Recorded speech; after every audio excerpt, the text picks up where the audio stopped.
Disclaimer: all information is provided in good faith, however, we make no representation or warranty of any kind, express or implied, regarding the accuracy, adequacy, validity, reliability, availability, or completeness of this information. Thank you.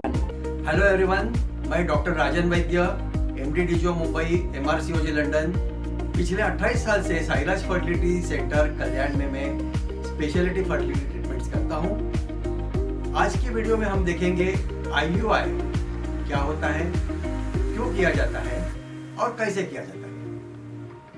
IUI का मतलब है intra uterine insemination, यानी जो पुरुष का धातु होता है वो कुछ प्रोसेसिंग करके हमारे लेबोरेटरी में उसमें से अनावश्यक घटक निकाल के कॉन्सेंट्रेटेड शुक्र जंतु का जो संख्या होता है वो स्त्री के गर्भाशय में एक अपॉर्चुन टाइम है, जिसके अनेकों बोलते हैं ओव्यूलेशन के बाद पहले 2 या 4 घंटे में हम लोग स्पेशल ट्यूब के जरिए छोड़ते हैं। इसको हम आईयूआई या इंट्रा यूटेराइन इंसेमिनेशन बोलते हैं। नैसर्गिक संबंध जब भी होता है तभी धातु योनि मार्ग यानी वजाइना में आता है। वहां से शुक्र जंतु को यूट्रस का जो मुख हम जो सर्विक्स बोलते हैं वहां से क्रॉस करके पूरा यूट्रस क्रॉस करके फैलोपियन ट्यूब में ऑलमोस्ट 4/5 क्रॉस करके फैलोपियन ट्यूब के एंड में जो एग रहता है ओव्यूलेशन के टाइम निकला हुआ उसको फलित करना पड़ता है। इस प्रोसेस में कम से कम 90% शुक्र जंतु तो सर्विक्स में ही नष्ट किए जाते हैं, यानी कि ओरिजिनल काउंट अगर 20 मिलियन है तो अराउंड 2 मिलियन स्पर्म्स ही यूट्रस में मौजूद है। इसलिए आईयूआई करने की जो सबसे पहली इंडिकेशन यानी वजह है वो पुरुष के शुक्र जंतु में, यानी एक तो शुक्राणु के काउंट में कमतरता होना या मोटिलिटी में कमतरता होना। जैसे काउंट 15 या 12 मिलियन से भी कम है, मोटिलिटी 30% से कम है, तो हम आईयूआई की मदद ले सकते हैं, जिसकी वजह से हम उनको कॉन्सेंट्रेटेड शुक्र जंतु की जो संख्या है वो यूट्रस में डिपॉजिट कर देते हैं और प्रेगनेंसी होने की क्षमता उनकी बढ़ाते हैं।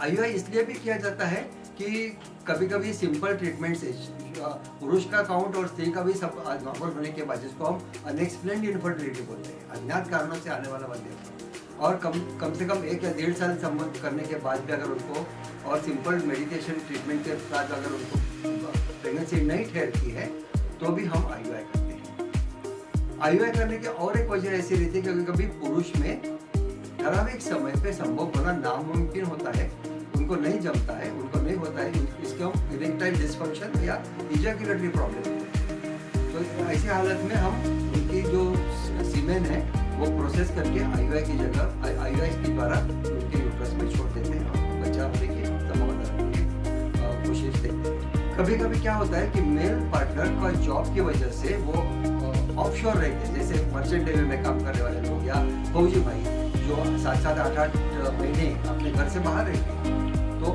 उनका शुक्र जो कि स्पर्म जब वो आते हैं तभी हम स्टोर करके हम क्रायो प्रिजर्व करते हैं, और ये क्रायो प्रिजर्व स्पर्म उनकी पत्नी के यूट्रस में हम ओव्यूलेशन के बाद, ओव्यूलेशन के करीब इमीडिएटली तुरंत बाद हम डिपॉजिट करते हैं, जिसको हम इंट्रायूट्राइन इंसेमिनेशन बोलते हैं। तो इंट्रायूट्राइन इंसेमिनेशन क्या आपने देखा क्या है और किस चीज़ों के लिए की जाती है।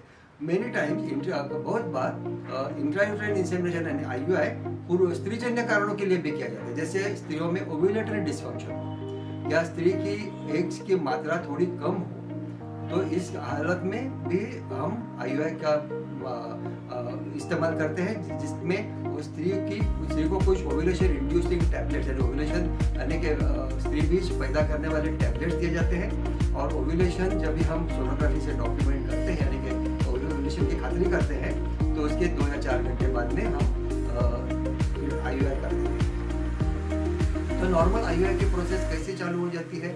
स्त्री को उसके पीरियड के मासिक पारी के दूसरे दिन एक बेसिक ट्रांसवाजाइनल स्कैन करके उसकी ओवरी में जो एंट्रल फॉलिकल काउंट है वो गिना जाता है, और उसको ओव्यूलेशन इंडक्शन के कुछ टैबलेट्स समटाइम्स कभी कभी इंजेक्शन भी दिए जाते हैं, जिसकी वजह से हम उसकी स्त्री बीज ग्रो करने की हम उसको हार्मोन्स दे रहे हैं, हार्मोन्स पैदा ज़्यादा करवा रहे हैं। फिर बाद में 8वें या 9वें दिन से हम सीरियली ट्रांसवाजाइनल सोनोग्राफी यानी कि योनि मार्ग द्वारा सोनोग्राफी करके स्त्री बीज कितने और कैसे बढ़ रहे हैं और यूट्राइन लाइनिंग कैसी बढ़ रही है वो जांचते हैं, वो उसकी अनुमान लगा देते हैं।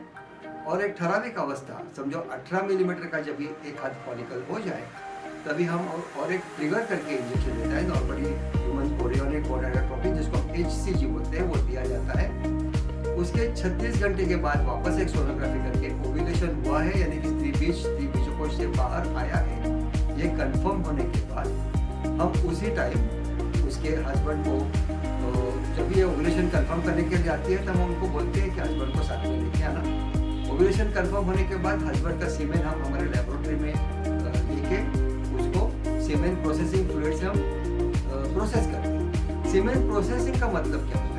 सीमेन देखिए, जब भी नैसर्गिक सीमेन में आवश्यक घटकों के अनुसार साथ साथ अनावश्यक घटक भी रहते हैं, जिसकी वजह से सीमेन की स्पर्म की इम्प्रेग्नेटिंग एबिलिटी यानी कि प्रेगनेंसी पैदा करने की क्षमता बहुत कम हो जाती है, जिसमें हम एंटीबॉडी बोलते हैं, इम्यूनोग्लोबुलिन्स बोलते हैं, पस सेल्स होते हैं। ये जो चीज़ें हैं हम प्रोसेसिंग के द्वारा, जिसको हम सेंट्रीफ्यूगेशन एंड प्रोसेसिंग बोलते हैं, वो सीमेन प्रोसेसिंग फ्लूइड वो अनावश्यक घटक निकाल देता है। और कॉन्सेंट्रेटेड जो पेलेट रहती है जिसका हम दिखाएंगे आपको वीडियो में, उसमें से ज़्यादा से ज़्यादा 0.4 to 0.5 ml इतना ही फ्लूइड, जिसमें हाईली कॉन्सेंट्रेटेड स्पर्म यानी कि स्पर्म डेंसिटी बहुत जिसमें आती है, बिकॉज वो कॉन्सेंट्रेट अनावश्यक घटक निकाल के जो सशक्त स्पर्म है वही हम लेते हैं।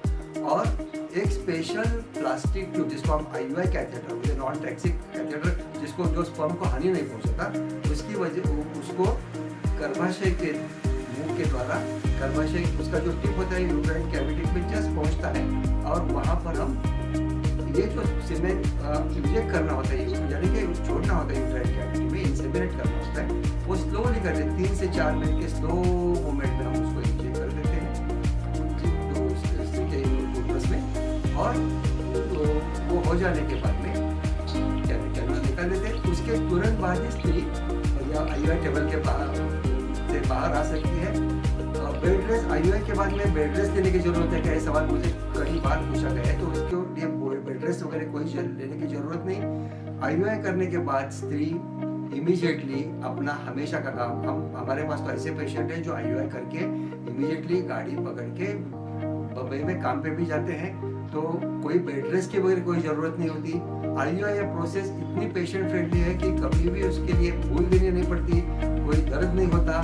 It is done as an OPD procedure, इसके लिए कोई बेड रेस्ट की वगैरह कोई ज़रूरत नहीं होती, कोई खास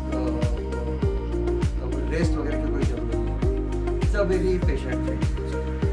IUI करने से क्या फ़ायदा होता है, तो नैसर्गिक संबंधों में से ओव्यूलेटरी साइकिल में भी यानी कि स्त्री बीज निकलने वाले साइकिल में भी नैसर्गिक संबंध में जो प्रेगनेंसी की शक्यता रहती है उसकी 5 गुना शक्यता IUI साइकिल में रहती है। इसकी कारण यह है कि हम जब भी IUI करते हैं तो स्पर्म की सशक्त स्पर्म जिसकी डेंसिटी ज़्यादा है और जो आगे बढ़ने की फॉरवर्ड प्रोग्रेसिव की क्षमता ज़्यादा रखता है वो हम यूट्रस में छोड़ देते हैं। यानी कि इसका मतलब इसके लिए कि प्रेगनेंसी की शक्यता नेचुरल इंटरकोर्स से भी 5 गुना ज़्यादा होती है।